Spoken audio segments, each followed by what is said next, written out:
नमस्ते. मी शिल्पा आकार क्राफ्ट्समध्ये आपल्या सगळ्यांचं स्वागत करत आहे.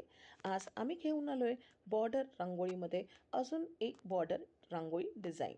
हो, बॉर्डर रांगोळी आणि रेडीमेड रांगोळी ह्यासाठी तुम्ही जो प्रतिसाद आम्हाला देत आहात त्याबद्दल मनपूर्वक धन्यवाद. आणि येणाऱ्या व्हिडिओमध्ये आम्ही जास्तीत जास्त लोकांपर्यंत आणि जास्तीत जास्त मैत्रिणींना आम्ही ही कला शिकवू शकू ह्याकडे आम्ही नक्कीच आमच्या व्हिडिओमधून लक्ष देऊ.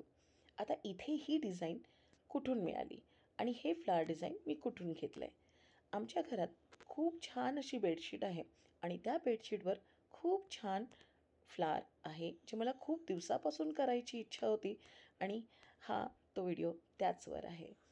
ह्यावर मी माझ्या बेडशीटची डिझाईन आहे ती माझ्या OHP शीटवर ट्रेस करून घेतली आहे. आता इथे मी काय केले, A3ची OHP शीट मी हाफमध्ये फोल्ड केली वर्टिकली आणि तिला 2 पट्ट्यांमध्ये कट करून घेतलं. हो, A3. आणि त्या A3वर मी सेलोटेपने माझ्या या चादरीवर अगदी व्यवस्थितरित्या त्याला स्टिक करून घेतलं आणि परमनंट मार्करने आपलं हे फ्लावर जे आहे ते इथे ट्रेस करून घेतलं आहे. आता इथे पहा ना, मला दुसरी पट्टीही हवी होती आणि म्हणून मी इथे काय केलं, ती दुसरी पट्टी आता त्यावर मी ठेवली आणि ट्रेस करून घेतलं सेम फ्लावर. आता बऱ्याच डिझाईन्स कुठून मिळतात, कशा मिळतात, या सतत डोक्यामध्ये चालत असणाऱ्या विचारांमुळे प्रत्येक डिझाईनमध्ये आपण आपली रांगोळी मी नेहमी शोधत असते आणि वेगवेगळी रांगोळी कशी बनवता येईल ह्याकडे नक्कीच लक्ष देत असते. आणि त्यामुळेच बऱ्याच ठिकाणी वॉल किंवा बेडशीट किंवा बरेच असे डिझाईन्स ज्या रेफरन्ससाठी घेता येईल या सगळ्या रेफरन्ससाठी मी नक्कीच घेत असते आणि त्याचा एक्सपेरिमेंट करून बघत असते की हे आपल्याला कसं वापरता येईल याकडे. आता इथे पहा सेम प्रोसेस. आता बरेच माझे फ्रेंड्स आहेत किंवा माझ्या मैत्रिणी आहेत त्या मला बोलतात की म्हणजे एखादे कमेंट आलेत की फार बडबड आहे, नुसती बडबड. ही जर बडबड नाही केली ना तर तुम्हाला या रांगोळीमधले स्टेप्स आणि एकूण एक गोष्ट समजणार नाही. आणि म्हणूनच मला असं वाटतं की माझे शब्द कमी पडतात. कधी कधी असं वाटतं की अरे हे बोलायचं राहून गेलं आपल्याला बहुतेक असं बोलायला हवं, त्यामुळे चांगलं काही शिकू शकतील ह्याकडे आमच्या टीम आणि माझा नक्कीच कल असतो. त्यामुळे सततची ही बडबड करावीच लागणार आहे. तुम्हाला प्रत्येक स्टेप आम्हाला समजावीच लागणार आहे. त्यामुळे इथे आत्तापर्यंत सांगत आलेल्या सगळ्या व्हिडिओमध्ये 50-50 प्रमाणात आपल्याला फेविकॉल आणि पाणी घ्यायचं आहे.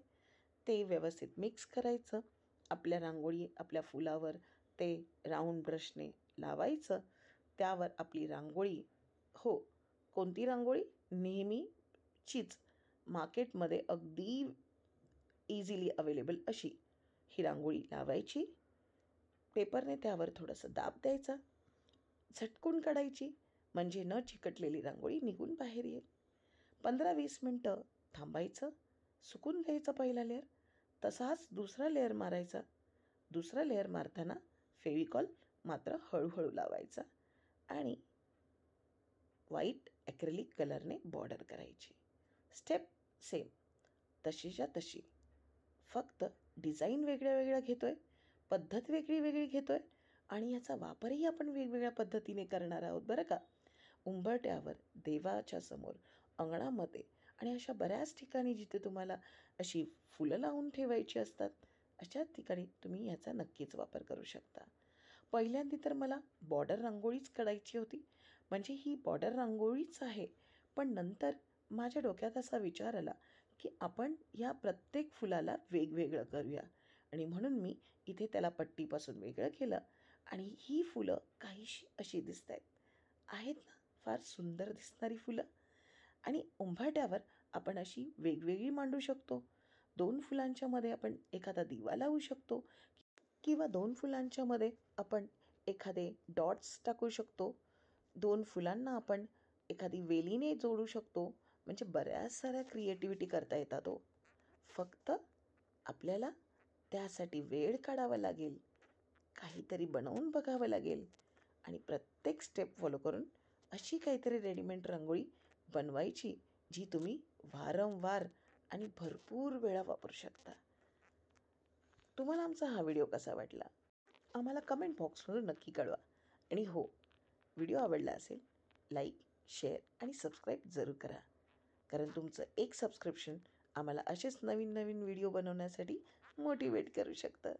भेटूया अशाच भन्नाट आणि सुंदर आणि अप्रतिम आयडियासह येणाऱ्या व्हिडिओमध्ये. तोपर्यंत क्राफ्ट करत राहा, ड्रॉईंग करत राहा आणि रांगोळी जरूर बनवत राहा. कारण केल्याने होतं आहे रे, आधी केलेचे पाहिजे. धन्यवाद.